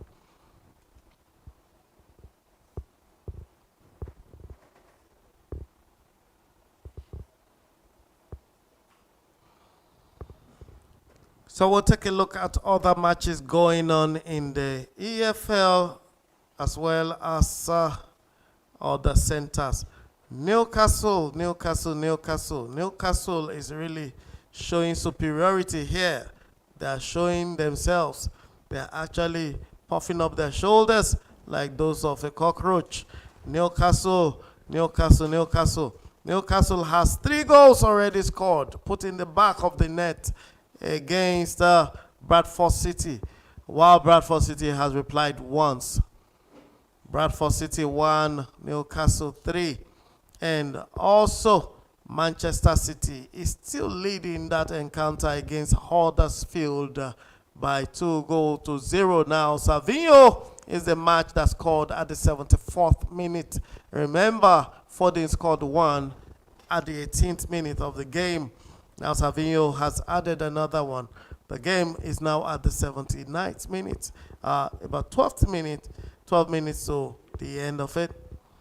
Right now at Huddersfield Town. And also, still looking at updates in the Carabao Cup going on. We have Tottenham Hotspur still leading by 2-0 against Doncaster Rovers. 2 goals to Tottenham, 0 to Doncaster Rovers, still in the Carabao EFL Cup. The game between AZ Alkmaar and PZ Zwolle in the Eredivisie of Netherlands has ended with a goal position of 2 goals apiece. FC Zwolle, AZ Alkmaar and PZ Zwolle finished the game 2 apiece, sharing the points 1-1 aside. And looking at all the matches, and we go straight to Spain. Getafe has played a 1-1 draw with Deportivo Alaves, and Atletico Madrid is on 1-1 against Rayo Vallecano. Atletico Madrid scored first, and while we celebrated that, Atletico Madrid has been playing draw recently. They scored first at the 15th minute. A goal was scored by Julian Alvarez. Zagreb is from Croatia, as we said earlier. Fenerbahce is a Turkey team, and that was the team coached by Jose Mourinho last season, and sacked him recently. That was a cross from Port Vale that was begging for a connection and a header, but there was nobody in place to nod the ball into the net for Port Vale, and the ball has gone into touch for a goal kick to Arsenal. So taking another look at what's going on in the UEFA Europa League. UEFA Europa League still going on. FC Krasnodar 0, Celtic leads by 1. Freiburg has doubled their lead right now. Freiburg is leading Basel by 2-0 at the 66th minute of that encounter. Malmo Football Club is 0, while Ludogorets Razgrad is leading by 2 goals.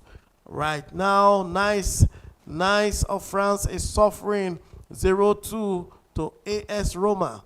Recall it was 0-0 in the first half, but right now AS Roma is ahead by 2 goals ahead of Nice, which is at home, or who is at home in France, playing against the Italians. Real Betis still 1 goal against Nottingham Forest. Nottingham is leading by 2-1. And Real Betis still yet to find an answer to equalize this encounter. SC Braga and Feyenoord are still tied at 0-0 right there in that encounter. So, taking a look at what's going on right here in the EFL Carabao Cup. A game between Arsenal and Port Vale is a focal match tonight, and it is still 0 to Port Vale and 1 to Arsenal.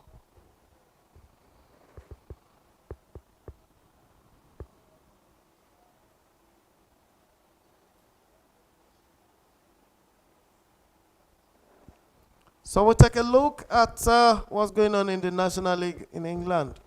The National League of England, Aldershot Town 0, Yeovil Town 4. Boston United 1, Braintree Town 0. Islay 2, Southend United 1. Morecambe 1, FC Halifax Town 2. Scunthorpe United 1, Boreham Wood 1. Tamworth 1, and Whiston 1. This is the National League position in England right now. The matches are still going on, and all these matches are at the 85th, 86th minute in the various places. Kairi Sport has lost that game against Besiktas. The game has ended 0-4. Besiktas has got all the 3 points, and Arsenal will try to attack from here. They try to send one in from the left flank, but Martinelli had nothing to do but to give the ball to the opponent, and the opponent has been wrestled down for the ball. Saliba will say, I didn't touch him, but the player just went down himself as if he had epilepsy, and the referee will support Saliba and does not give a foul against Arsenal in that challenge or tackle. FC Bruges, Waterloo. FC Bruges and Westerlo. What a cracker of a game going on right there in the Belgian Pro League. FC Bruges 5, Westerlo 5. That's a big one.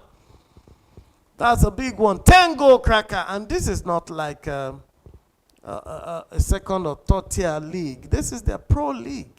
5 goals to 5. Wow. This is amazing. FC Bruges 5, Westerlo 5. This is serious. Let's take a look at the table. This is serious. The game is now ended, and it ended with 5 goals apiece. Club Brugge secured themselves and got that 1 point to get to 14th, and Arsenal still has the advantage over them, but Gabriel Martinelli quickly takes the ball to a throw-in, but the Port Vale player is on the floor and complaining that he has been injured. He's holding his thigh in the back and touching his hamstring. Perhaps I think one of the heads of the hamstring is torn or strained. That was a terrible pass given by Mosquera to the opponent in a dangerous position for Arsenal. But the Port Vale players didn't know what to do with that gift, and they just let it slide. May you come gift, and they just let it slide.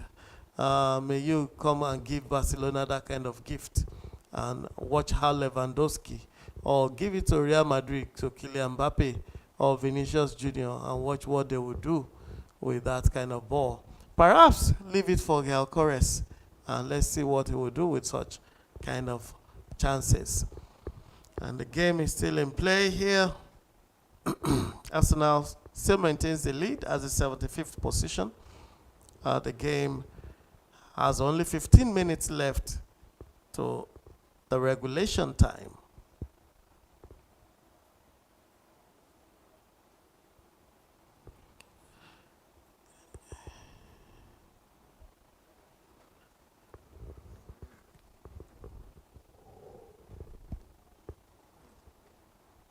And so, still taking updates. We're taking updates in the Europa A shot, a big shot from Port Vale.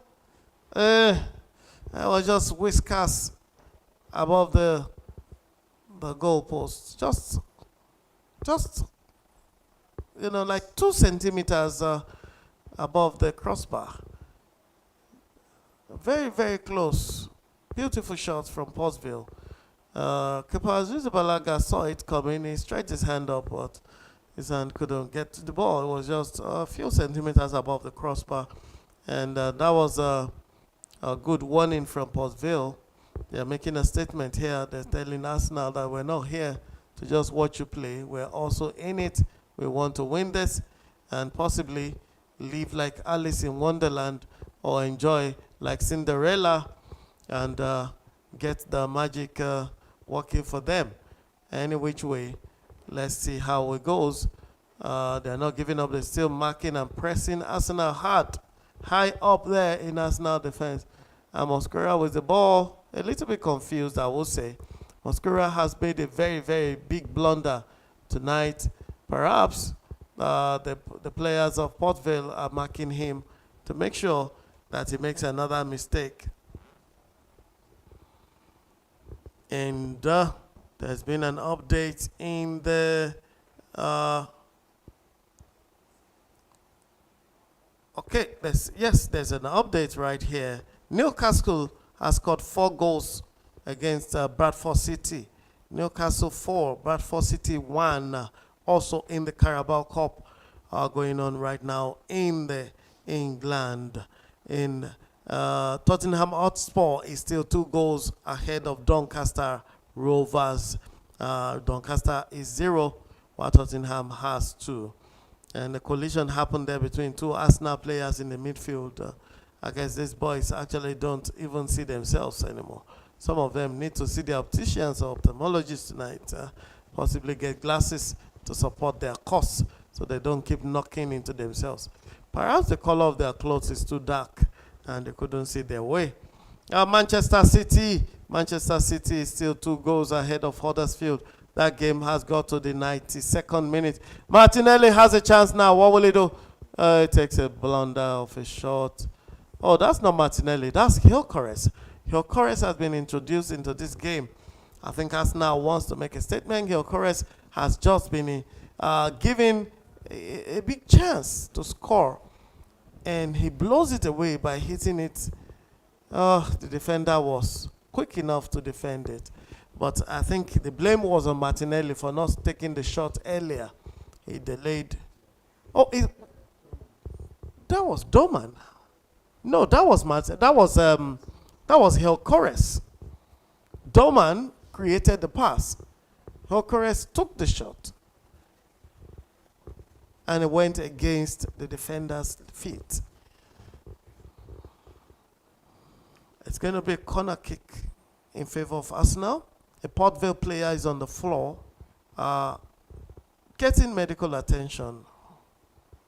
And it looks like the same player who complained of his hamstrings earlier. He's been taken off. He can't continue the game. I think he's been hurt, possibly a strain or a tear in one of the heads of the hamstring.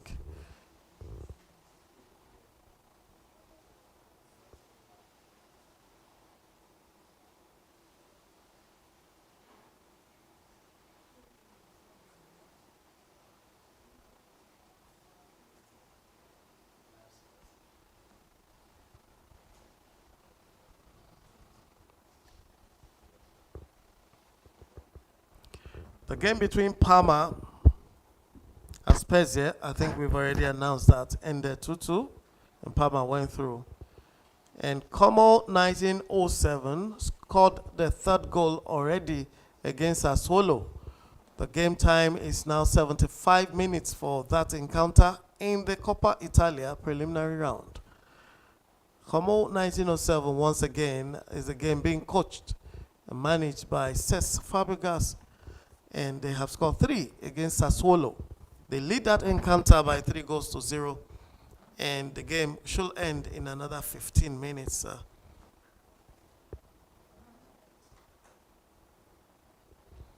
So certain changes have been made in this game between Port Vale and Arsenal. Eberecheze has been taken off, and he's being replaced right now by uh, Rice. Declan Rice has stepped in for Eberecheze, while Gabriel Martinelli has been removed and replaced by Trossard. Trossard will take the place of Martinelli, while Declan Rice will replace Eberecheze, and Ethan Nwaneri just tried to play a short corner, and all the Arsenal strikers are in place.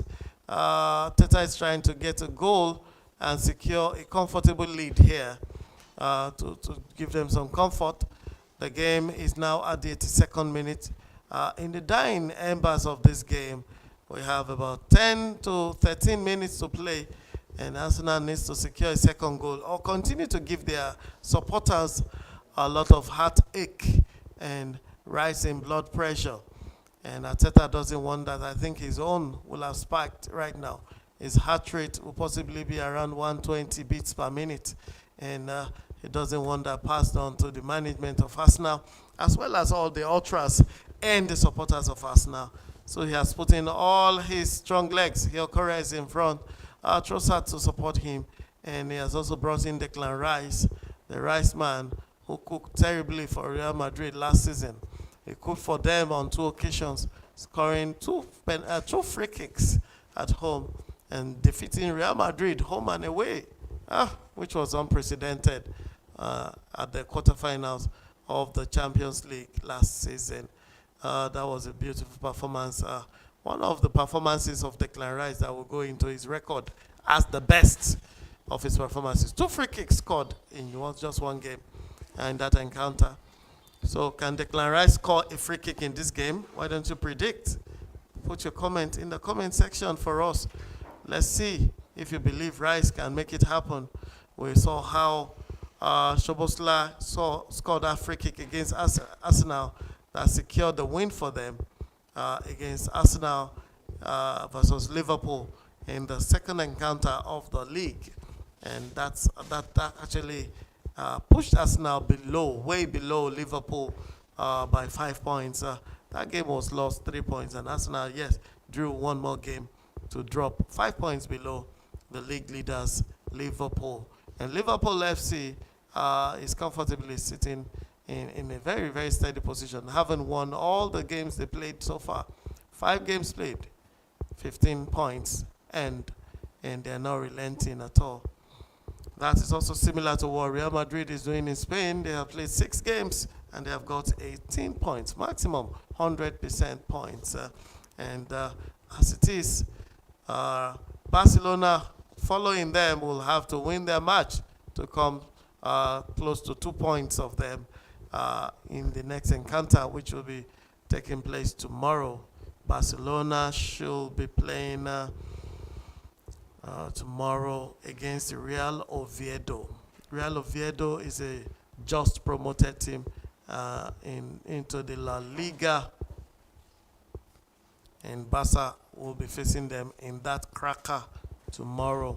And Port Vale will try to score by sending a cross into the 18 of Arsenal, but Arrizabalaga Kepa will say no to that. Kepa will say no. We're not getting any goal from here. Arsenal will remain with all these 3 points, all these qualifying points. This is a knockout match. Anyone that wins has gone through to the next round. And as I announced earlier, this is round 3 of the Carabao EFL Cup holding in England. Newcastle, we know Arsenal has a chance right now. Arsenal takes a shot, and Trossard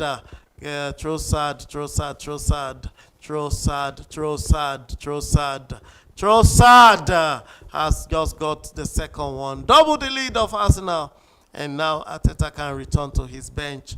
Arsenal has scored a goal right there at the 85th minute of the game.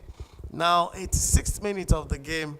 Oh, that was a beautiful one from Trossard. Leonardo Trossard put that one beautifully in, tucking in at the left corner of the goal post where the goalkeeper had no answer. And beautiful, beautiful shot. Very well placed. And a lot of flowers should be given to Trossard for this. It's a substitute that just came in 5 minutes ago for Gabriel Martinelli, and he has just shown that he should have got a starting position and not a substitute position. But that will be left for the coaches to decide. Yeah, Leonardo Trossard has just got one in for Arsenal. Arsenal 2 right now, and Port Vale has just been dumped into 0 position once again. And the margin has been increased. They are under more pressure. And an Arsenal player has just made a terrible, terrible foul. Is the referee reaching for a card? Because that was a terrible, terrible foul against the player of Port Vale. But the referee will pardon that with a warning. He didn't give him a card. And right now the game is at the 87th minute. You can see the coach of Port Vale rowing is lost already. It's almost definite that they are not going anywhere in this encounter. But Port Vale will have a chance right now in the 18 of Arsenal. Oh, but Arsenal are putting all the bodies right there in the 18, leaving only Hill Corres out on the field to play. Wow, and that was a beautiful one, a beautiful deceptive play from Arsenal defense. And Ethan Nwaneri will move the ball forward straight down to the right, and Dalman, the wonder kid of Arsenal, will send it back to the midfield. Declan Rice will pick it up. What does he do with the ball? He will give it to another player, Saliba. Saliba will give the ball back to, oh no, that was Mosquera. Mosquera will give it to Saliba. Saliba will return it to Mosquera, and it will come back to Saliba right now. Saliba will send it back to Mosquera.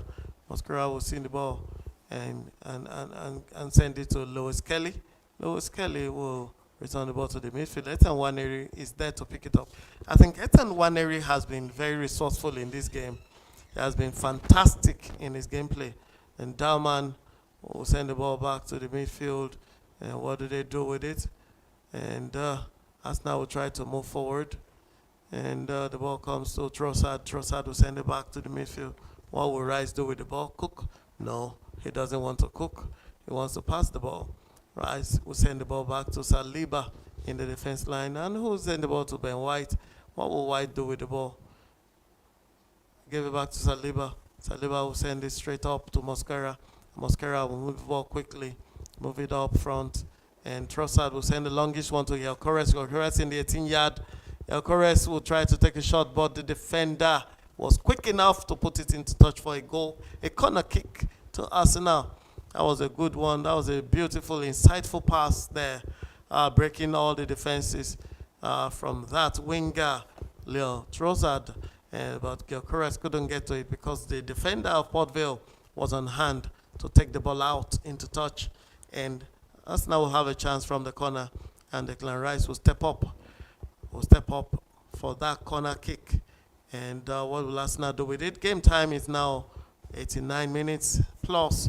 And we're looking at the 98th minute of the game. And then we actually will be expecting the third or fourth official to bring up the board and show us.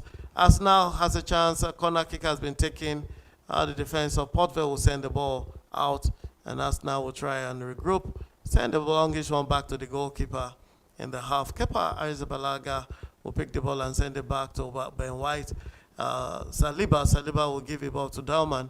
Dalman will try to do some magic here. Tries to cut, tries to dribble. What does he do? He wants to dribble.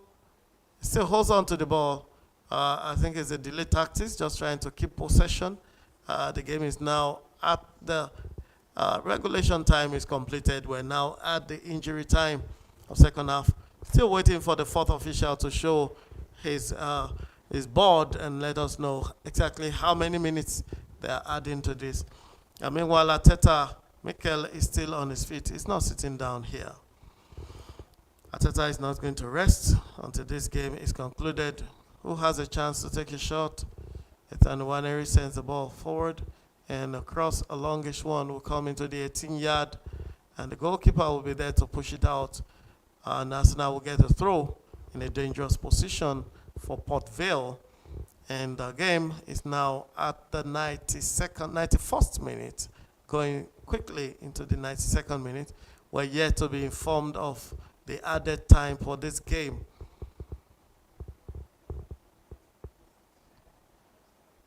Perhaps there is no added time, but there should be added time. There were changes made, but it has not been displayed what the added time will be.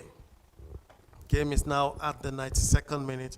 And in the other games, also in the EFL, the other games being played, we have concluded matches here. Manchester City has won that game by 2-0 against Huddersfield. The dream has ended for the local League One club. And Newcastle has also sent Bradford City back to their home to continue playing in their league. Newcastle won by 4-1 in that encounter. And Tottenham Hotspur won the game against Doncaster Rovers by 3-0. And Tottenham has qualified for the second round. The scorers for Tottenham were Palinha, McGrath, and Johnson. And they have done the deed for Tottenham. And right now, Arsenal is leading by 2-0. The game has been given 4 minutes of added time and is now in the 93rd minute. The referee can't wait to blow his whistle and take a break and go to his family to enjoy his night and enjoy his sleep. He's looking at the watch every now and again. He wants to end this game. It's 2-0. Arsenal leading, and comfortably at that. And as it is, Arsenal has dominated this game from beginning to the end. The statistics have been one-sided all along. It looks like a contest at a time.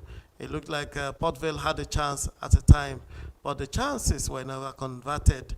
And Arsenal will come in and convert their own chance and make the game 2-1. Excuse me. So Arsenal are cruising into added time with a comfortable 2-0 lead after Troza sealed it late. Slotting in from, and Arsenal has a chance again. Dalman moves forward. He takes a shot, but it was going nowhere. Deflected by the defender. And Arsenal will have another chance. What will he do with the ball? He moves forward. He takes a shot, and the goalkeeper will stop it. That was Ethan Nwaneri that just took a shot for Arsenal. And the referee is still looking at his whistle. He's looking at his own mouth. He's looking at everything lookable. He wants to blow the whistle. But the game is still in play. 93 minutes and 48 seconds right now. About the 95th minute, the referee will game now at the 94th minute, and the referee has blown his whistle for full time.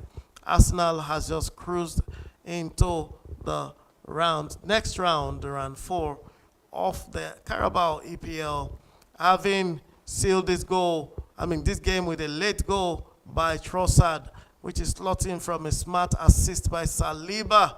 Earlier, we remember Eze scored the first goal, finishing beautifully.